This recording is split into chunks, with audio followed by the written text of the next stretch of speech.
All right, I'm in line for the 7 Dwarf mine train. A couple hours long. It's gonna be a long wait.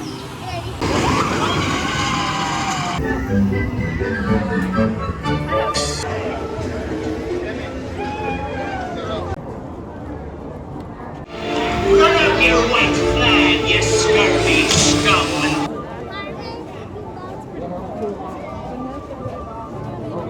Walt's vision was to honor the nation by honoring the American presidency. A new nation has been born. 77 years ago. Ladies and gentlemen, the presidents of the United States of America.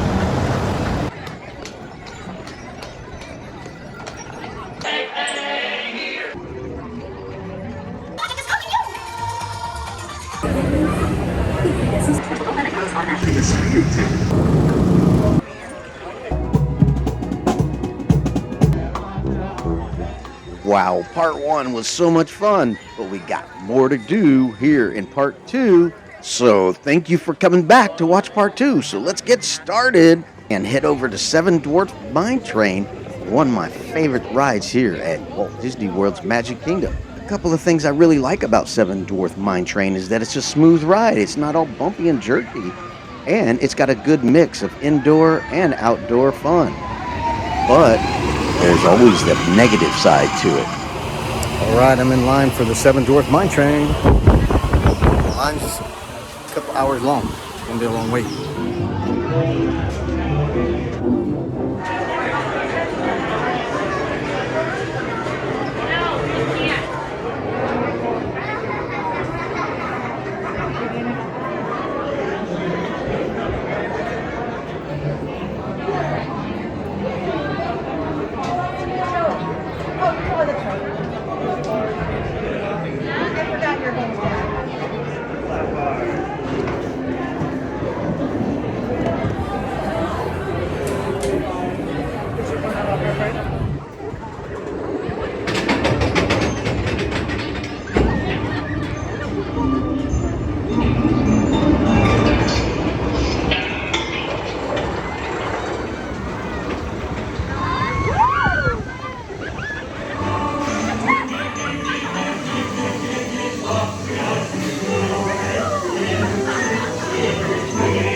Now that was fun, wasn't it?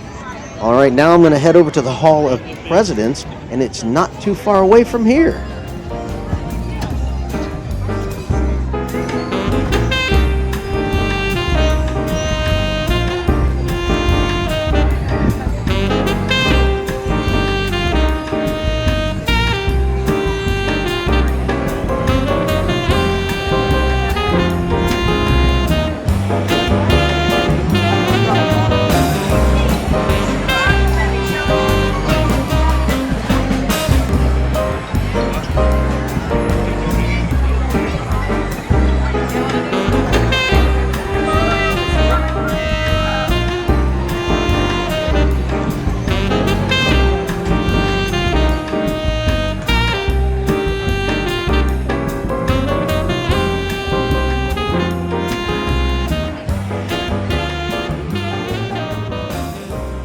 Walt's vision was to honor the nation by honoring the American presidency.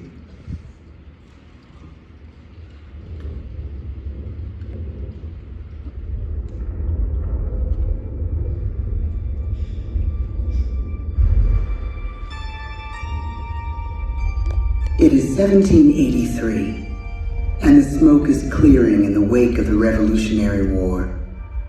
Over the course of 8 grinding years, General George Washington has led a force of shopkeepers, farmers, and Native American allies to victory over the greatest military power in the world.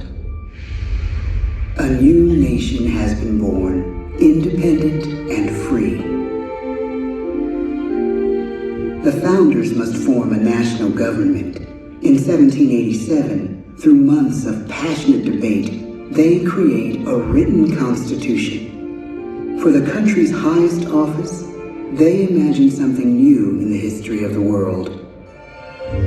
A leader not born to power like a king or queen. A leader who has not seized power through conquest. A leader not separate from the people, but elected by the people. From among the people. We, the people. This is a new idea, an American idea. The idea of a president.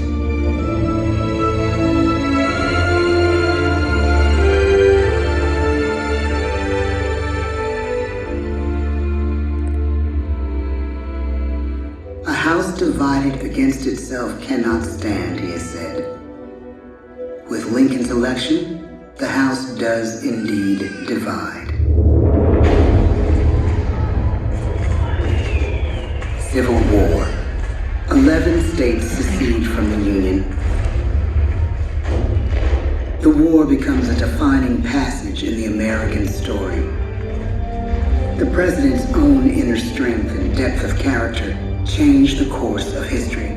At Gettysburg, Pennsylvania, 6 months after one of the bloodiest battles of the war, the president dedicates a cemetery to the thousands of soldiers who died there, in words we can never forget.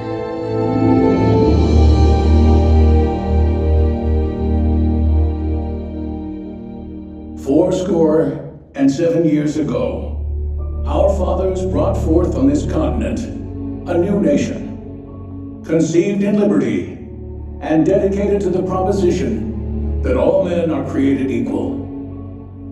Now we are engaged in a great civil war, testing whether that nation or any nation, so conceived and so dedicated, can long endure. We are met on a great battlefield of that war. We have come to dedicate a portion of that field as a final resting place for those who here gave their lives, that that nation might live. It is altogether fitting and proper, shall have a new birth of freedom, and the government of the people, by the people, for the people, shall not perish from the earth."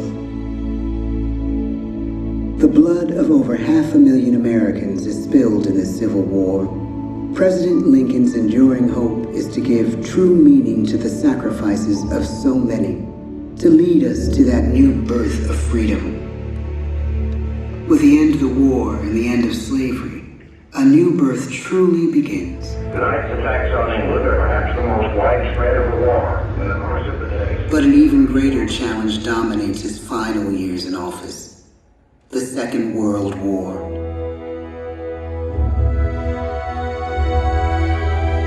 We must be the great arsenal of democracy. This is an emergency as serious as war itself.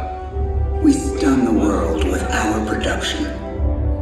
When bombs fall on U.S. troops in Pearl Harbor, he calls us to fight on the war front and sacrifice on the home front.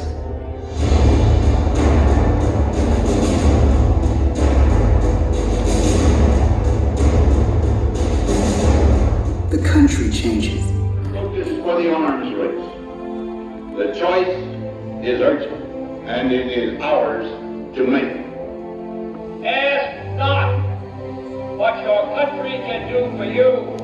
ask what you can do for your country. Tear down this wall. Presidency is no longer just an idea. It is an idea with a proud history. Ladies and gentlemen, the Presidents of the United States of America.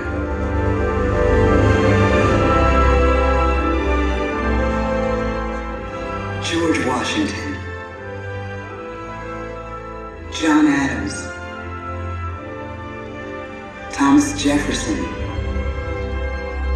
James Madison Bush, Bill Clinton, George W. Bush, Barack Obama, Donald Trump.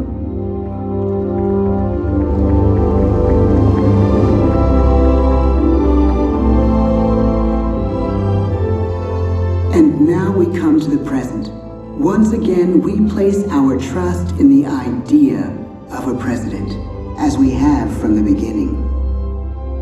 My fellow citizens, no event could have filled me with greater anxieties than that notification on the 14th day of April, 1789, that you had selected me to lead our nation.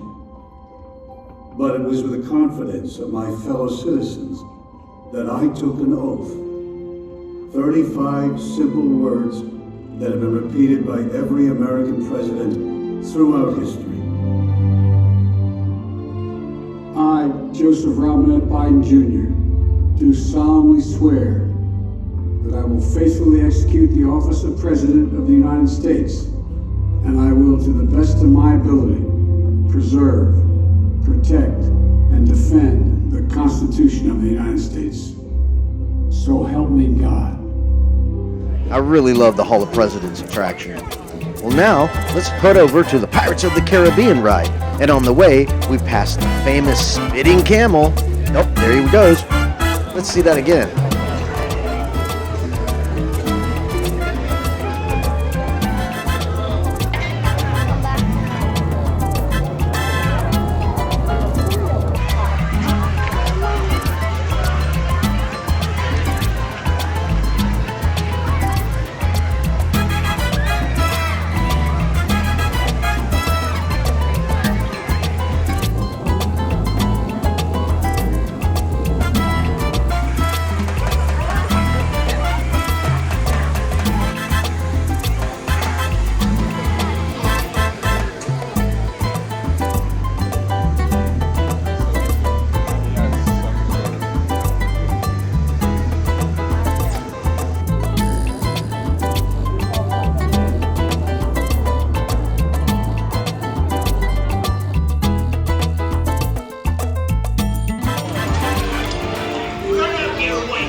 Well, guys, the video's starting to get a little bit long, so I'm going to have to cut it off here. I hope you enjoyed my video part 2 of my Magic Kingdom Visit 50th Anniversary Celebration. I got more to show you, so I hope you come back for part 3.